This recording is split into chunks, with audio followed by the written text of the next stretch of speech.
इसमें अपन डिस्कस कर रहे हैं टॉपिक ऑडिट पे। ऑडिट होती क्या है, इसका प्रोसीजर क्या होता है, इसकी क्वालिफिकेशंस क्या होती हैं, आप इस बारे में अपन इंट्रोडक्शन के तौर पे समझने की कोशिश करेंगे। पहले तो इस वर्ड को देखते हैं अपन।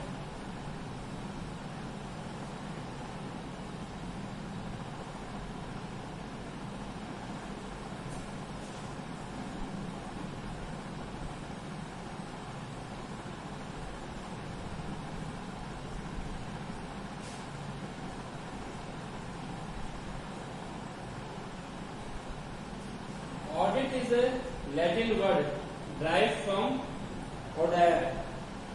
Audit एक लैटिन शब्द है audire जिससे लिया गया है, which means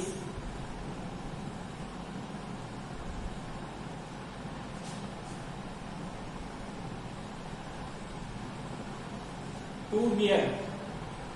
ऑडिट एक लैटिन शब्द से लिया गया audire से, जिसका मतलब होता है सुनना।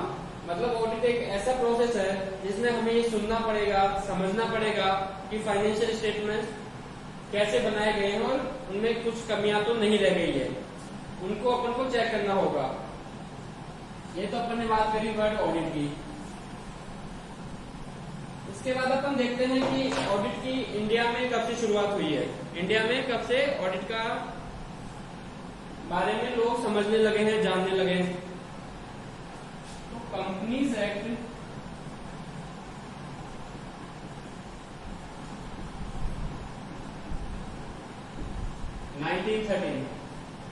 1913 में कंपनीज एक्ट लागू किया गया इंडिया में। उसमें पहली बार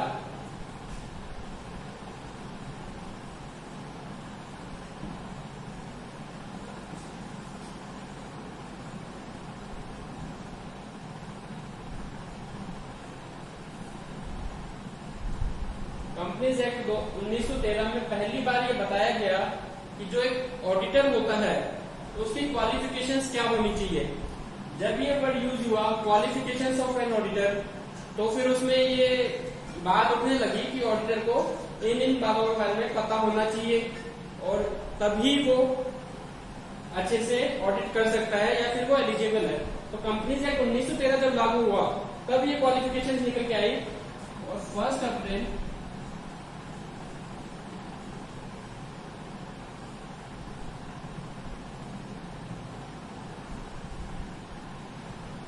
1914। इसका मतलब अपन ये समझ सकते हैं कि अप्रैल 1914 से ऑडिट एक तरह से एक उसके प्रॉपर फॉर्म में सामने निकल के आई, जब कंपनीज एक्ट ने ये बताया कि एक ऑडिटर की क्वालिफिकेशंस क्या होनी चाहिए और कैसे उसको वर्किंग करनी चाहिए। फिर एक आता है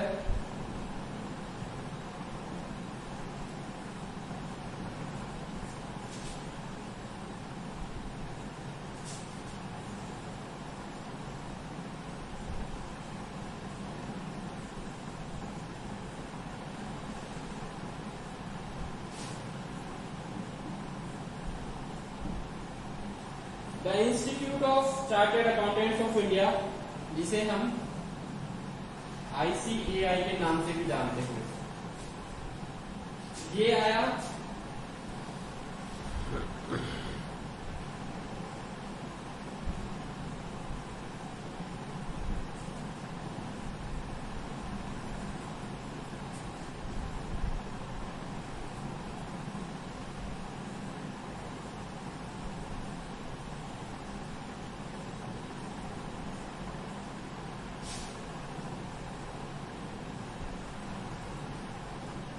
इस इंस्टीट्यूट का गवर्नमेंट ने फॉर्म किया एक पार्लियामेंट में एक्ट पास करके, चार्टर्ड अकाउंटेंट्स एक्ट 1949। उससे ये इंस्टीट्यूट डेवलप हुआ, the institute of chartered accountants of India. इसने ऑडिट की परिभाषा इंडिया के पर्सपेक्टिव में अच्छे से समझाई है और ऑडिटर की क्या क्या क्वालिफिकेशंस होनी चाहिए, उसको कैसे वर्किंग करना चाहिए, ये अपने को बहुत अच्छे से बताया। ऑडिट की कई डेफिनेशंस अपने को बुक्स में देखने को मिलती है, जिसमें ये बताया गया है कि ऑडिट इन चीजों को सब फुलफिल करता है कोई, तो एक प्रॉपर ऑडिट कहलाती है। लेकिन जो सबसे अच्छी डेफिनेशन इनमें से मानी गई है इंडिया के पर्सपेक्टिव में, वो मानी गई है जो डेफिनेशन दी है अपने को ICAI ने, the institute of chartered accountants of India ने। डेफिनेशन इस प्रकार है।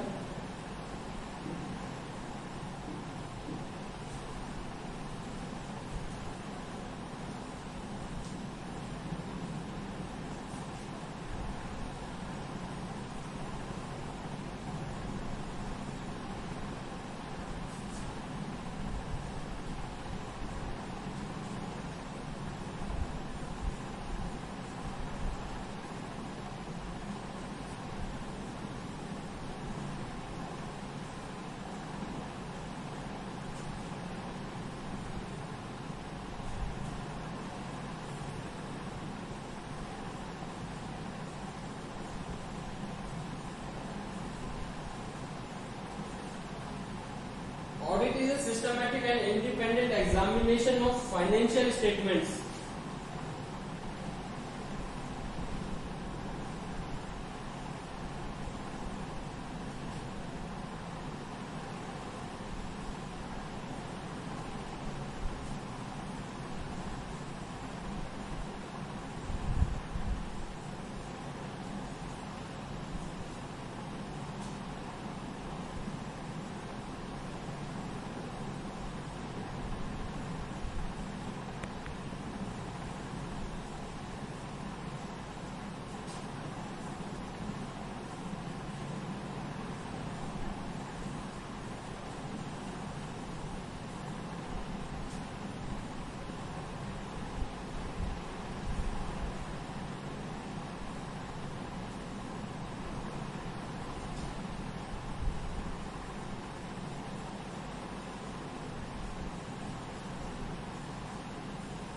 अभी डेफिनेशन को समझते हैं। Audit is a systematic and independent examination of financial statements of any entity, whether profit oriented or not, and irrespective of its size and legal form, with a view to expression opinions. तो ये definition एक तरह से अपने आप में पूरी मानी जाती है। इसमें बताया गया है कि ऑडिट एक सिस्टमेटिक और इंडिपेंडेंट एग्जामिनेशन है। किसका? फाइनेंशियल स्टेटमेंट्स का। सिस्टमेटिक एंड इंडिपेंडेंट एग्जामिनेशन है। कुछ वर्ड्स में हाईलाइट कर रहा हूं, इस बारे में डिस्कस करेंगे। ऑफ एनी एंटिटी, कोई भी एंटिटी हो सकता है, उससे कोई फर्क नहीं पड़ता कि वो प्रॉफिट कमाती है या नहीं कमाती है, उसका सोर्स प्रॉफिट ओरिएंटेड है या नहीं है, and irrespective of its size and legal form. Entity छोटी हो सकती है, बड़ी हो सकती है, उसकी फॉर्म कोई सी भी हो सकती है। फॉर्म का मतलब है कि वो प्रोप्राइटरशिप भी हो सकती है, पार्टनरशिप फॉर्म भी हो सकती है, कोई ट्रस्ट भी हो सकता है, या फिर कोई कंपनी भी हो सकती है। मतलब लीगल फॉर्म उसका कोई आपके लिए मायने नहीं रख सकता। इसीलिए कहा गया है irrespective of its legal form. मतलब उसकी फॉर्म की अपने को नहीं देखना है क्या है, उसका व्यू क्या होना चाहिए इन स्टेटमेंट को चेक करने का, with a view to express an opinion. मतलब अपन एक ओपिनियन उस पर फॉर्म कर सके। ओपिनियन फॉर्म करने का मतलब है कि अपन किसी भी फाइनेंशियल स्टेटमेंट पे कमेंट कर सके, एक ओपिनियन अपना दे सके कि ये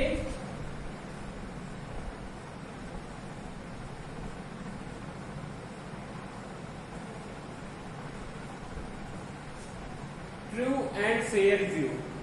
भाई कोई भी जो फाइनेंशियल स्टेटमेंट्स है उसमें अपन ये ओपिनियन दे सके कि ये ट्रू एंड फेयर व्यू दे रहा है या नहीं दे रहा है, वो चेक करने के लिए अपन एक सिस्टमेटिक एंड इंडिपेंडेंट एग्जामिनेशन करते हैं ऑडिट का। ये इसकी डेफिनेशन है।